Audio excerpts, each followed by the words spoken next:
Thank you. Good evening, Mayor, other council members, Mr. Dressler. This evening, I'm here to offer some background information related to the property. It is directly behind 313, is more an accurate description.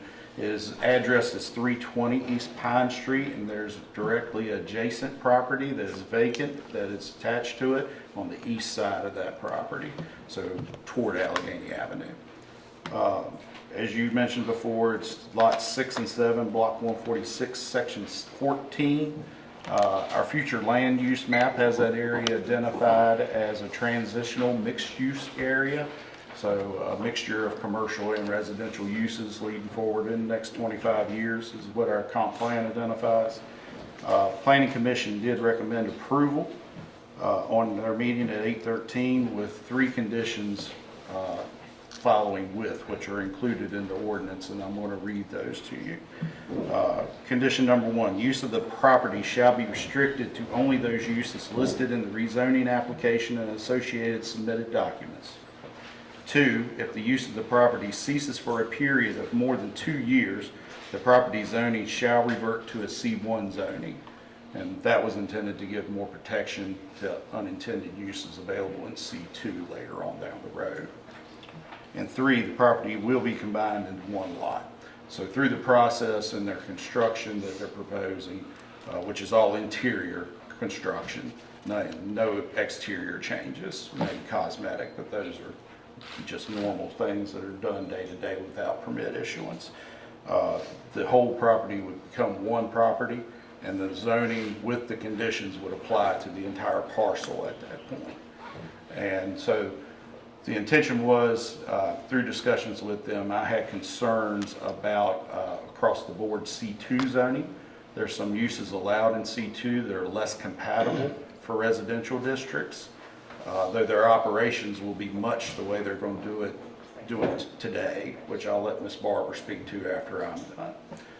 But I didn't want to have the day that we had a restaurant or a nightclub operating that deep into a residential district, and I voiced those concerns, and the CSB was amenable to having condition-wise zoning applied to help protect the interests of the residences in the future.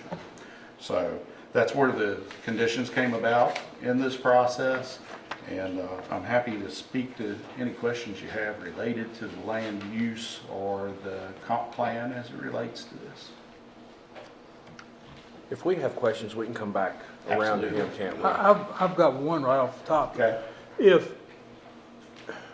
Can you tell me which part of C2, what they plan to do falls under? Yes, it's more like medical clinic type things. And so clinics, you generally have some sort of services or dispensing of products while they're treating people. They currently do this at their site, is my understanding.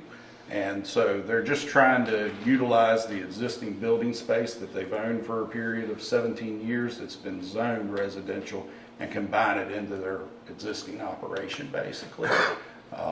And so they're going to create a lot more office spaces, a few more meeting spaces. And like I said, I'll let Ms. Barber speak to the actual operational side because I'm more the land side and guiding the process. But that's kind of the intention that their documents show.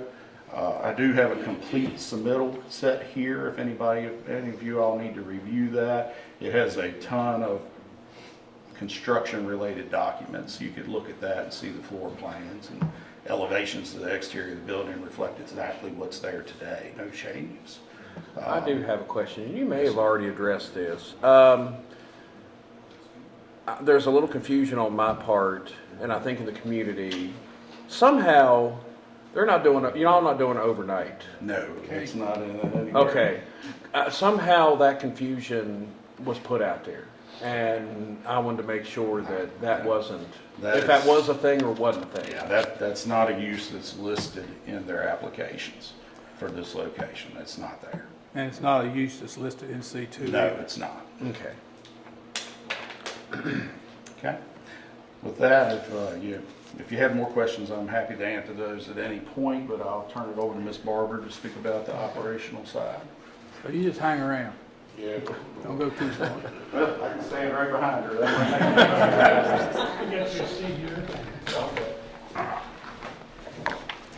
Mayor Seville, Mr. Dressler, and other members of the council. I just wanted to tell you a little bit about what we're planning to do at the CSB. We applied for a $1,069,000 cooperative grant through the Opioid Abatement Authority, and this grant was made possible by the City of Covington and Alleghany County to allow us to apply for these funds. What we're going to plan to do with these funds is to take our old Burke building, which we've owned for 17 years, and do an expansion of our current services that we're offering right now on Monroe. The CSB has grown. We're upwards of 160 employees, and many of the staff are now 2 to 3 in one office. So there is no space. And then also when it comes to the privacy and doing the business that we do, we'd like to do an expansion to add 17 to 25 office spaces, and in addition have some flexible offices. We're going to have a training room, and in addition to that, we're also going to have psychiatry and those kinds of services. So basically, substance use services are growing in Alleghany County. The latest VCU study that we received, which was a well-being study based on insurance data in Alleghany County, 4,550 individuals in Alleghany County all have a mental health disorder. And normally when you have a mental health disorder, then substance use is easily followable. So we just like to try to wrap our hands around this by allowing more space so we can serve more of the community. And you know, that's really the gist of this project. There is no overnight stays. We have been talking about doing something like that in the community, but not with this property. We're just a matter of trying to consolidate the buildings. We're going to have an elevator put in, and there will be a first floor and a second floor. The Burke building has been vacant since my predecessor and the board bought that before. And I've been there 16 years, so we want to do something with it. And this is an opportunity to get these funds to do it. If this project is not approved, this $1,069,000 will go back to the Opioid Abatement Authority, and we will not have access to it. The Opioid Abatement Authority, because they have approved us for this year, we will have an opportunity to apply for another $1 million grant to finish the project next year. So the total cost of this project is projected to be $2.4 million. Now, entertain any questions you may have. I'm so lost. I'm not sure which building you're talking about. I know the building y'all are in. Okay, the building that we're currently in is at 311 Monroe, and that was 3 or 4 businesses. Yeah. Many years ago, the CSB bought those businesses, and that's been consolidated into one clinic. And right behind the building That's what I'm talking about. was the Burke building, and it's adjacent to our building, right beside our building. There's a wall that we share. So the Y'all not gonna do anything with the parking lot behind it?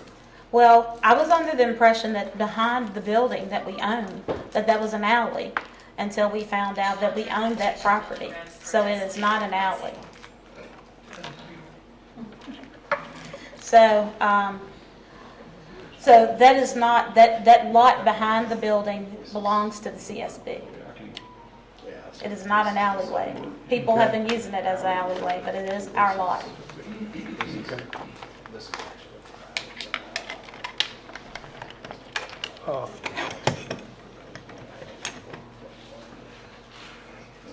We can come back to Ingrid if we have questions, can't we? Yes, Okay. I want to make sure everybody's, you good? Any of y'all got any questions for her? Not right now. Okay. Might after we hear some comments. All right, sure.